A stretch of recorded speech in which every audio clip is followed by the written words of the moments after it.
जी नाज़रीन, सिंध रंग न्यूज़ में ख़बरनि जो सिलसिलो जारी है। हींअर अहम रिपोर्ट अवां शेयर कंदासीं पीर जो ॻोठ खां।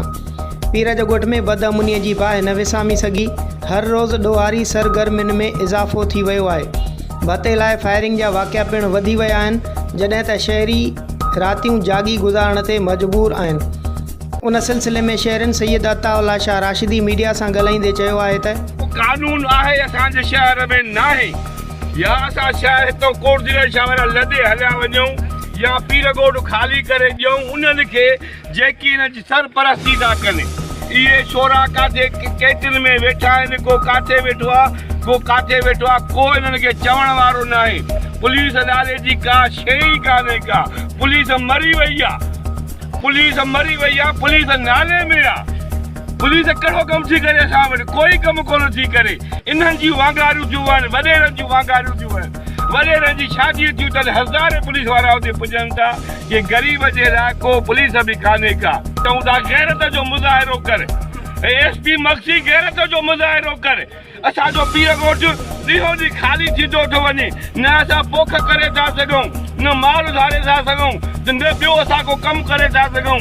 हर दुकानदार खे पर्ची आहे, हर दुकानदार खे पर्ची आहे। कंहिंखे भतो ॾेई, कंहिंखे भतो ॾियूं। वॾेरा हाणे बि निंड पिया आहिनि, वॾेरा जेके अमीर निंड पिया आहिनि, हे उन्हनि जा वाठा छॾियल आहिनि।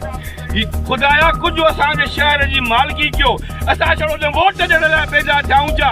हिन भेरनि वोट खऊं अथव आउट, असांजो आउट आहिनि तव्हांखे वोट कयूं।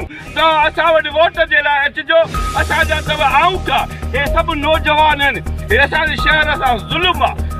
असांजा आहे जी सिंध खे बि अपील था कयूं। हाणे वज़ीर आला मरी वए छा काॾे? वज़ीर आला मरी वियो आहे, आहे जी सिंध मरी वियो आहे। असांखे हिकु त निंड करण में असांजे रोज़ चोर आहिनि। असांजे पाण सॼो शहर पीर ॻोठ हिननि जे कब्ज़े में आहे। ख़ुदा असांजे शहर जी मालिकी। जी नाज़रीन, शहरनि जूं ॻाल्हियूं अवां ॿुधियूं।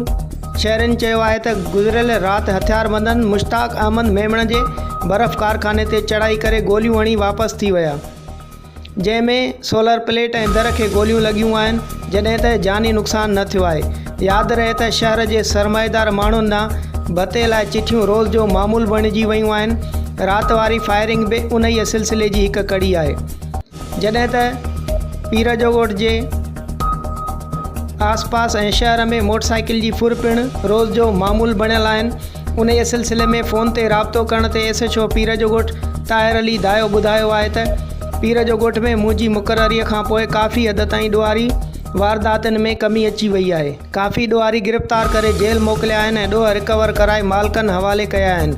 थाणे ते नफ़रीअ जी खोट जे करे काफ़ी मुश्किलातुनि खे मुंहुं ॾियणो पइजी रहियो आहे, जॾहिं त असां रोज़ जे बुनियाद ते स्नैप चेकिंग ऐं पेट्रोलिंग पिणु वधाई आहे। कोशिशि कंदासीं त जीअं ॾोहारी सरगर्मियुनि ते मुकमल कंट्रोल थी सघे। वधीक ख़बरुनि ऐं अपडेट लाइ ॾिसंदा रहो सिंध रंग न्यूज़ HD।